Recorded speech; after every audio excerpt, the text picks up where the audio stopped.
today.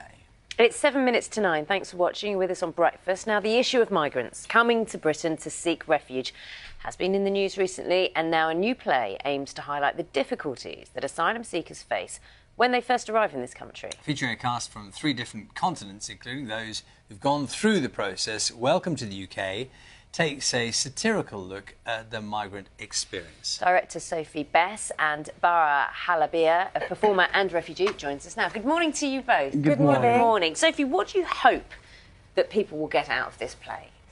I think we hope that people hear about what's happening when people arrive here to seek for refuge. It's a very, very difficult process, and I don't think people know about that. For example, Bara will talk more maybe about that, but they have 28 days only once they are granted asylum to find a home. Otherwise, then they are kicked out in the street. It's a very difficult one, but we also obviously want the audience to enjoy the show with us. We take them on a roller coaster between comedy and tragedy, and yeah. Well, as you alluded to, Halab, and we refer to, you have experience of this. How does that reflect what's going on in the play? The play reflects our stories as individuals because myself, I was in Calais refugee camp, and many of the cast who are with refugee status in the UK. When you say the Calais refugee camp, often there are parts of that referred to as the jungle. Is that where you were? Yeah, I was in the jungle, and most of the refugee actors with us in the play were in the jungle. And that's 2 years ago, we did a production called Borderline, which described the journey refugee had to go through, and they end up in Calais. But the thing with Welcome to the UK, because people think that the moment we arrive to the UK, we are settled. But they think that we're facing new challenges, because the moment the Home Office grants you the refugee status, and normally that it's a big and hard process by itself, they send you a letter telling that you have 28 days to leave the hostel where they accommodate you, and they're going to stop the financial help they're giving you, which is £5 a day. So with this letter, you have 28 days to apply for national insurance number, to open a bank account, to apply for a job centre, and to find a place to stay, and to find work. So imagine these things are challenging for someone who speaks already the language. So if you don't speak English, it's really hard. Bara, we understand from Sophie that it's a roller coaster, and there's comedy in it as well. I mean, on the face of it, it's hard to see where that lies. You will know firsthand, and we've seen just recently the dangers, the risks people are taking to try and get here. Many lives have been lost, and this is a story you're very familiar with. Exactly. The thing, some people have this question in mind: why these people are risking their lives? For me, I left Syria because my life was in danger. So the unknown for me is safer than the war zone where I'm coming from. I was in Calais.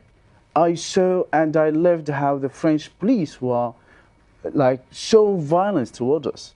How you want refugee who left a war zone, and he found himself in France, and the police was so violent.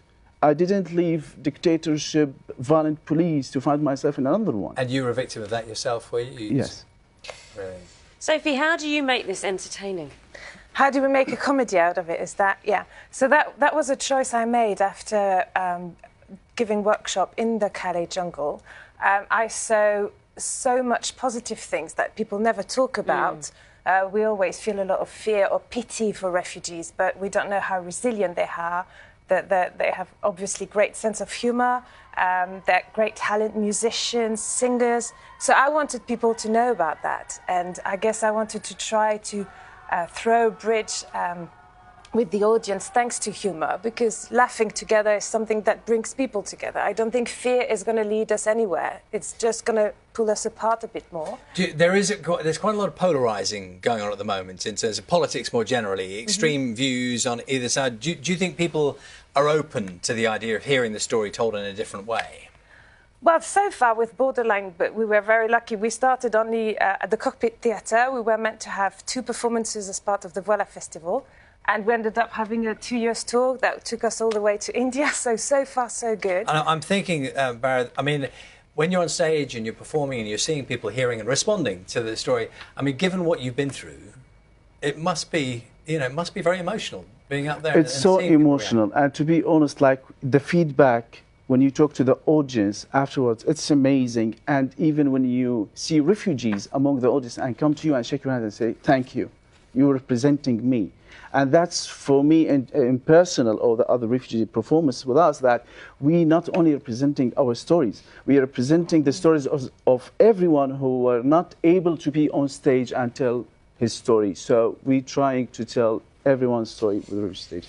And humour helps as well. I just want to add that. For example, our youngest performer, he's been waiting for 3 years for refugee status. He arrived here was 16 years old only. And so now in the play, he's the wizard of the funfair. So he's got this long white beard and long, and he's been waiting outside Home Office for more than 200 years. And, and I think for him, it's also, he says that, there's something quite a relief to laugh about that, and to it's a different perspective, and you make people laugh, which is positive. Very good to see you both here this morning. Thank you. Thank you so much. 10 days. Yes, in Tuesday 10 days the at the Bunker 22nd. Theatre. Good luck. Thank you very much. Thank you so much. You're watching Breakfast. We'll be back with the headlines in a few minutes.